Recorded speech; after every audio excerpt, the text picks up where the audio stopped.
Praise Jesus, hallelujah.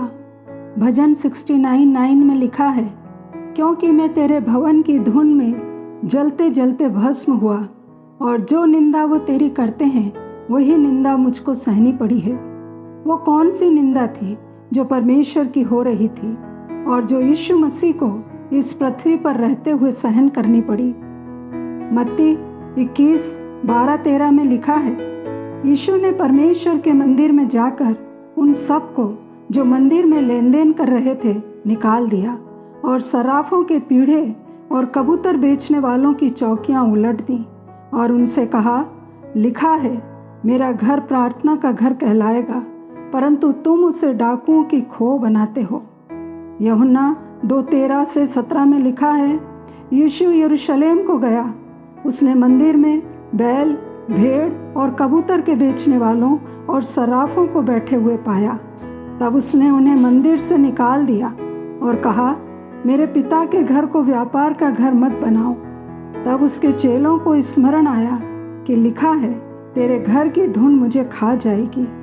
मंदिर का ये आंगन गैर यहूदियों के लिए, सब अन्य जातियों के लिए आराधना का, प्रार्थना का, धन्यवाद देने का स्थान था, परंतु यहूदियों ने उसे मार्केट प्लेस बना दिया था। यह देखकर यीशु नाराज हुए, क्योंकि जानवरों को बेचने वाले जानवरों को बेचने में बेईमानी कर रहे थे। मनी चेंजिंग बेईमानी से कर रहे थे। वे बीमार और अशुद्ध, अनहेल्दी जानवरों और पक्षियों को बेचने के लिए ले आते थे, जो परमेश्वर को ग्रहण योग्य नहीं था।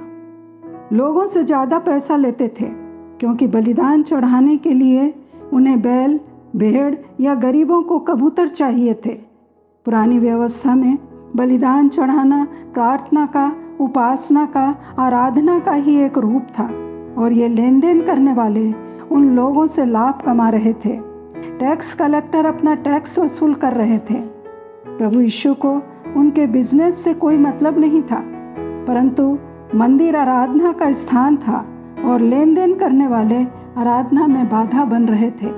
इसलिए प्रभु मंदिर को साफ रखना चाहते थे, क्योंकि प्रभु के मन में अपने पिता के घर के लिए बहुत कंसर्न था।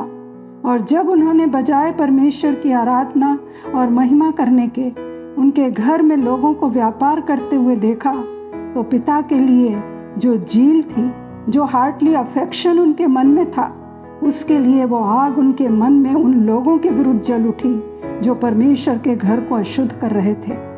यीशु ने जानवरों को नुकसान नहीं पहुंचाया, पैसों को या उन लोगों को नुकसान नहीं पहुंचाया, परंतु उन्हें मंदिर से बाहर कर दिया।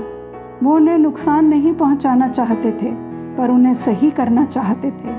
उनके परमेश्वर के घर की धुन और झील गलत को सही करने की थी। उनका यही एटीट्यूड उन्हें क्रूस पर ले आया था। आज चर्चेस, कलीसिया बजाय प्रार्थना के, बजाय आराधना के, परमेश्वर की सच्चाई को लोगों को बताने की बजाय व्यर्थ की बातचीत, राजनीति, उकसाने वाली बातों का स्थान बन गई है। हम 6 दिन अपनी इच्छानुसार जीवन जीते हैं और संडे को सब मिलकर चर्च में आ जाते हैं, ये सोचकर कि यदि हम अपनी रिलीजियस ड्यूटी पूरी करेंगे तो परमेश्वर हमारी गलतियों को, हमारे पापों को, हमारे अपराधों को अनदेखा कर देंगे। परंतु परमेश्वर हमारा समर्पण मंडे से सैटरडे तक चाहते हैं। मलाकी 1 उसके 7वें और 8वें वचन में लिखा है, तुम मेरी वेदी पर अशुद्ध भोजन चढ़ाते हो, तो भी तुम पूछते हो, हम किस बात में तुझे अशुद्ध ठहराते हैं? इस बात में कि तुम कहते हो, यहोवा की मेज तुच्छ है। जब तुम अंधे पशु को बलि करने के लिए ले आते हो, तो क्या ये बुरा नहीं? जब तुम लंगड़े या रोगी पशु को ले आते हो, तो क्या ये बुरा नहीं? अपने हाकिम के पास ऐसी भेंट ले जाओ, क्या वह तुमसे प्रसन्न होगा या तुम पर अनुग्रह करेगा? तुमने मेरे पिता के घर को डाकुओं की खो बना दिया है। ये उसी के समान है कि डाकू लूटपाट करने के बाद अगली लूट की योजना बनाने के लिए अपनी गुफाओं में आकर छिप जाते हैं। यीशु उनके मन में जो झील परमेश्वर के लिए थी, जो दर्द उनका परमेश्वर के लिए था, वो हम में भी उत्पन्न करना चाहते हैं। और जब वो लेन देन करने वालों को मंदिर से बाहर निकाल रहे थे, तब यशाया 56 उसके 7 और 8 वचन को दोहरा रहे थे, जहाँ ऐसा लिखा है, जितने विश्राम दिन को अपवित्र करने से बचे रहते और मेरी वाचा का पालन करते हैं, उनको मैं अपने पवित्र पर्वत पर ले आकर अपने प्रार्थना के भवन में आनंदित करूँगा। उनके होम बलि और मेल बलि मेरी वेदी पर ग्रहण किए जाएंगे, क्योंकि मेरा भवन सब देशों के लोगों के लिए प्रार्थना का घर कहलाएगा। आज परमेश्वर पिता जब अपने बच्चों को अपने दुख में शामिल होने के लिए बुलाते हैं, तब उनके बच्चों के लिए यह दुर्लभ सौभाग्य है। वो हर एक के साथ अपने दर्द को नहीं बांटते, परंतु उनसे ही शेयर करते हैं जो उनके बहुत क्लोज हैं। जो कुछ परमेश्वर के हृदय में होता था वो दाऊद के हृदय में होता था, क्योंकि दाऊद उनके दुख दर्द को महसूस करता था, क्योंकि वो परमेश्वर के दुख दर्द को जानता था कि लोग विधियों और आज्ञाओं को नहीं मान रहे हैं। परमेश्वर यहोवा, आप दुखी हैं, इसलिए मैं भी दुखी हूँ।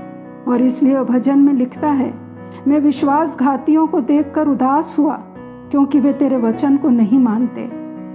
क्या हम परमेश्वर के दुख को महसूस करते हैं? प्रार्थना का जीवन ही नहीं है तो दर्द को कैसे महसूस करेंगे? हम तो अन्य कामों में लगे हुए हैं। नहमिया ने रोना शुरू कर दिया। परमेश्वर के हृदय में जो दुख था उसने उसमें प्रवेश किया। जवान और महायाजक का बेटा भी अन्य जाति स्त्रियों से विवाह कर रहे हैं। नहमिया के अंदर परमेश्वर का दर्द आ गया।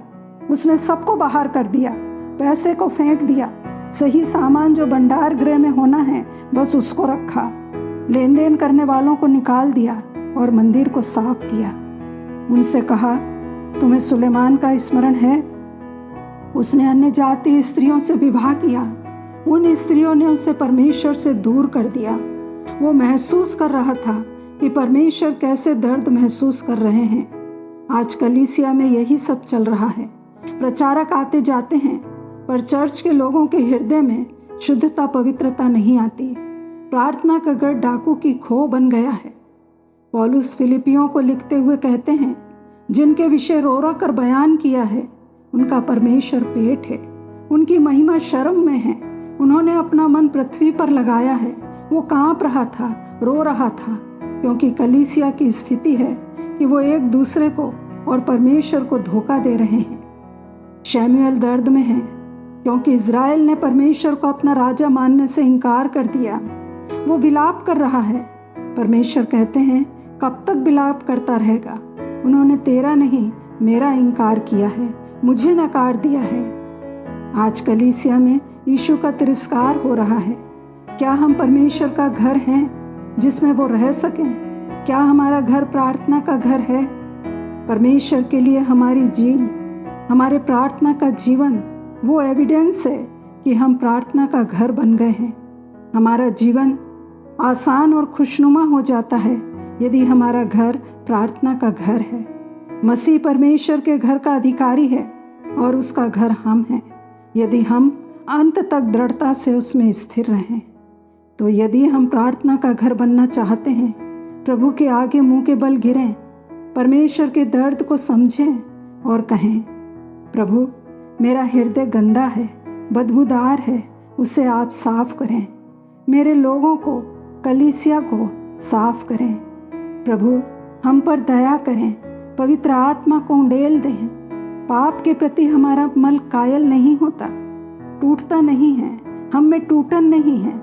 जब तक आप दया न करें कुछ नहीं होगा। आपके दर्द को हम महसूस नहीं कर सकते। आपके मन में क्या दर्द है उसमें हमें ले जाएं, अनुभव करने का अनुग्रह दें। आपके लोगों के लिए, आपके काम के लिए, आपके राज्य के लिए हमें वो जुनून दीजिए। हमें परमेश्वर के लिए धुन तो रहती है, पर बुद्धिमानी के साथ नहीं, क्योंकि हम परमेश्वर की धार्मिकता से अनजान होकर अपनी धार्मिकता स्थापित करना चाहते हैं। प्यारे यीशु, पवित्र आत्मा की आग हमारे हृदय में जलाएं। परमेश्वर का राज्य हमारे जीवन में आ जाए और उसका नाम हमारे जीवनों में महिमा पाए। यीशु मसीह के नाम में आमीन।